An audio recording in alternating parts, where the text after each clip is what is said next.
తమిళ మహాకవి కంబన్ తమిళంలో వ్రాసిన రామాయణానికి తెలుగు సంక్షిప్త అనువాదం ఈ కంబ రామాయణం. శూర్పణఖ రావణాసురుడికి ఇంకా నూరిపోస్తూనే ఉన్నది. సీతాదేవి సౌందర్యం గురించి చెబుతూనే ఉన్నది. అన్నా, నీకు ఒక్కసారి సీతగాని దొరికిందా ఇక చాలు.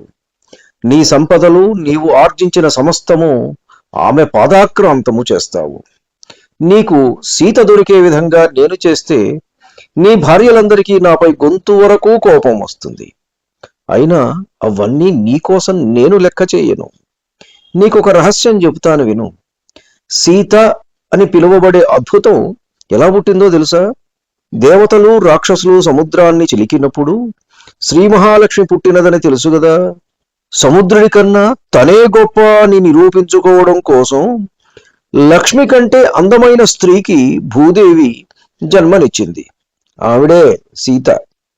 అటువంటి సీత నీ వంటి వాడి వద్ద ఉండటమే సముచితంగా ఉంటుందని అనుకుని నేను ఆవిడను తీసుకురావడానికి వెళితే ఆ రాముడి తమ్ముడు లక్ష్మణుడు నా ముక్కు చెవులు కోసివేశాడు.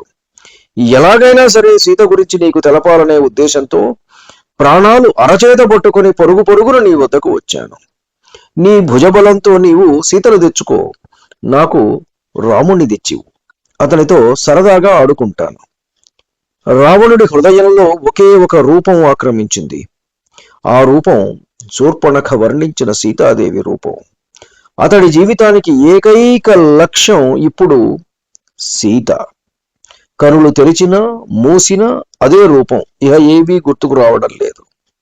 రాముడి చేతిలో కరుడు మరణించినది, లక్ష్మణుడు శూర్పణఖ ముక్కు చెవులు కోసినది, తను చేసిన తపస్సు, తాను పొందిన వరాలు అన్నీ మర్చిపోయాడు. అతడికి ఇప్పుడు సీత అనగా తన మనస్సు, ఇక వేరే ఏమీ లేదు. అతని ప్రాణదీపాన్ని వెలిగించే కామజ్వాల సీతాదేవి. నిలవలేకపోతున్నాడు. ఆ రూపమే మదిలో పదే పదే పదే పదే తలపునకు వస్తున్నది. ఆసనం మీద నుంచి లేచాడు రావణుడు. సైనికులు భం భం భం అంటూ శంఖాలు ఊదారు. పుష్పవృష్టి కురిపించారు. సభాభవనం నుండి అందరూ నిష్క్రమించారు. తన స్వర్ణమందిరం చేరుకున్నాడు రావణుడు. ఎదురు వచ్చిన భార్యలను కన్నెత్తి కూడా చూడలేదు. శరీరమంతా వేడి వేడి సెగలు ఎగసి పడుతున్నాయి. పట్టు పరుపుల మీద పరచిన పూలు రావణుడు సమీపంలోకి రాగానే ఆ వేడికి తట్టుకోలేక నల్లగా వాడిపోతున్నాయి.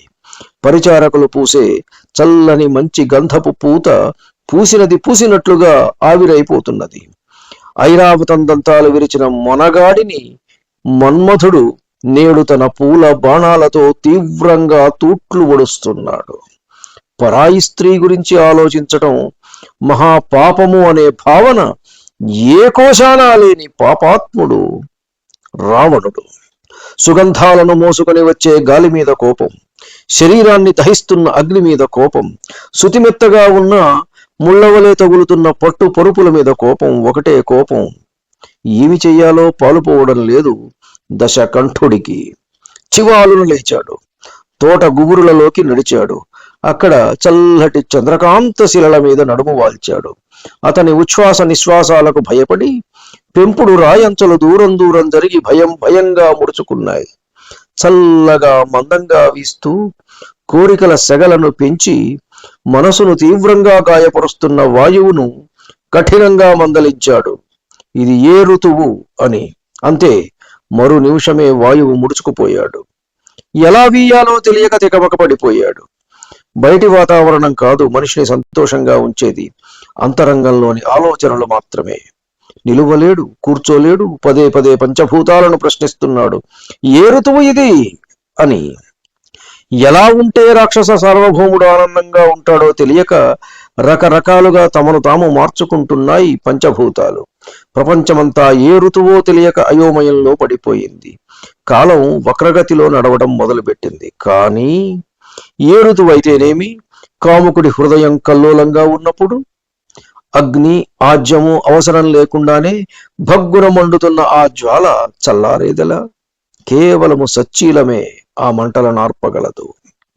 చంద్రుడిని తక్షణమే తన వద్దకు రమ్మని ఆజ్ఞాపించాడు. భయం భయంగా చంద్రుడు వచ్చి తన శీతల కిరణాలను రావణునిపై ప్రసరింపజేశాడు.